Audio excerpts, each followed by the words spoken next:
Hi guys, and I've got a completed Death Guard Spartan in front of me, and to say that I'm really happy with the overall look of this is a bit of an understatement. And the reason is I've tried so many different things on this tank, things that I've never tried before, and I personally think they've worked out really well, which is pretty much unlike most of the things I've done in the past. You know, you try a new thing and it takes you quite a while to actually get the things to work how you want it to do. But some of the new techniques and the new products that I've used on this just worked. I mean, let's start with some of these things.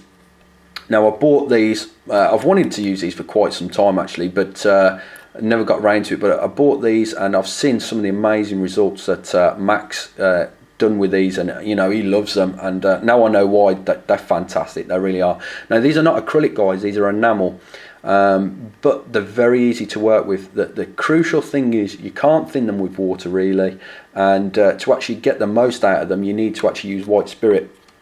Now, the reason you use the white spirit, it's to thin them first and foremost, so depending on how you know, strong you want the effect to look, and secondly, and most importantly for me when I was doing it, it's to actually draw out the streaks. So if I can zoom in, and you'll see some of the streaks there. There's a lot of streaks that you can't see that are, stop what I was saying there, that I use with this winter streaking grime. Now, I'd put, you know, random streaks going down the tank, and then I get a flat brush, dampened with a white spirit, and leave the streaks for about 5 minutes to settle down, the winter streaking grime. Then after I'd let it settle, I'd come back in with my flat brush, and I'd just stump the lines all the way down the tank. Again, it's to make the actual vehicle look all even, and again, it adds into that believability. I also bought these things. So again, guys, you know, I have to thank Mac really to actually shedding some light on those things. They're absolutely awesome. But I also picked up some of these things. These are called just MIG filters really, and apart from having to give these a really good shake, which you really need to do, guys, the pigment really separates on the bottom of these, so you give them a really good stir and a real good shake. This is very different to a wash. Now, you can make your own filters, to be honest. You could make a filter out of this colour if you wanted. What you'd be doing is, I don't know, 90% thinner to 10% wash, I would imagine, because a filter is pretty much exactly what it says. It's just a tiny layer of paint that's going to go over the overall base colour of your vehicle, just to break up that flat colour, but it won't affect the overall hue of the colour you lay down as a base too much. And it just adds that bit of believability. So really like the effect that I got with the filters there. The chipping took a hell of a long time, guys, no two ways about it. It was a 3-stage chipping. So first of all, I went in and did my sort of like the realistic chips, where you put down, like it's a hairspray technique that you may have heard of. You put down this chipping solution, and then after that you lay down, which I did was model air white, and then you chip back into it. But it's quite, rather than me explain it, I'll probably put a link down to a video showing you exactly how to paint chip a model. So I did that there.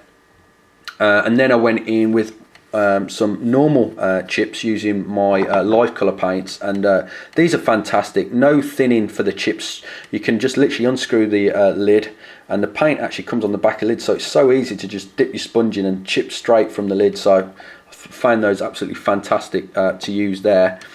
So yeah, don't chuck your plugs, guys, from your army cases. That they come in handy so much. So, and then I went in with a brush and did the chips there. And another reason why it takes so long, guys, if you actually want the chips to look as good as you possibly can, you have to go back in there and hard edge highlight underneath or above the chips, depending on which way you believe the source light is traveling from. But you know, when you got such a beautiful tank like this, you know, don't rush it, guys. Well, I mean, for me personally, I'm sort of like, you know, I wanted to get it to look as good as I possibly could get it to look. Also, another one of my favourite colours is this.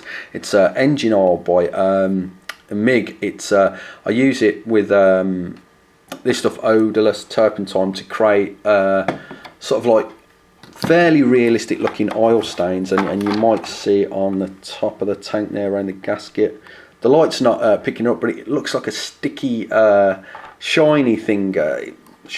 Not really explaining myself well today, guys, but yeah, works really well. But yeah, I know, apologies I've not been able to do tutorials, but I'll be honest, a lot of the things that I did on this tank I've never done before, and it pretty much was an experiment, and hopefully, you know, somewhere down the line, I don't know when, because I'm notoriously terrible at doing tutorials, but I really would like to actually show off some of the cool things that I learned doing on this tank. I really would. But let me know what you think, guys. Are you a big fan? I mean, as you can see, the tank is pretty beat up and pretty nasty. It really is, and it's quite a stark contrast from how I've been painting my Blood Angel. So let me know what you think, guys.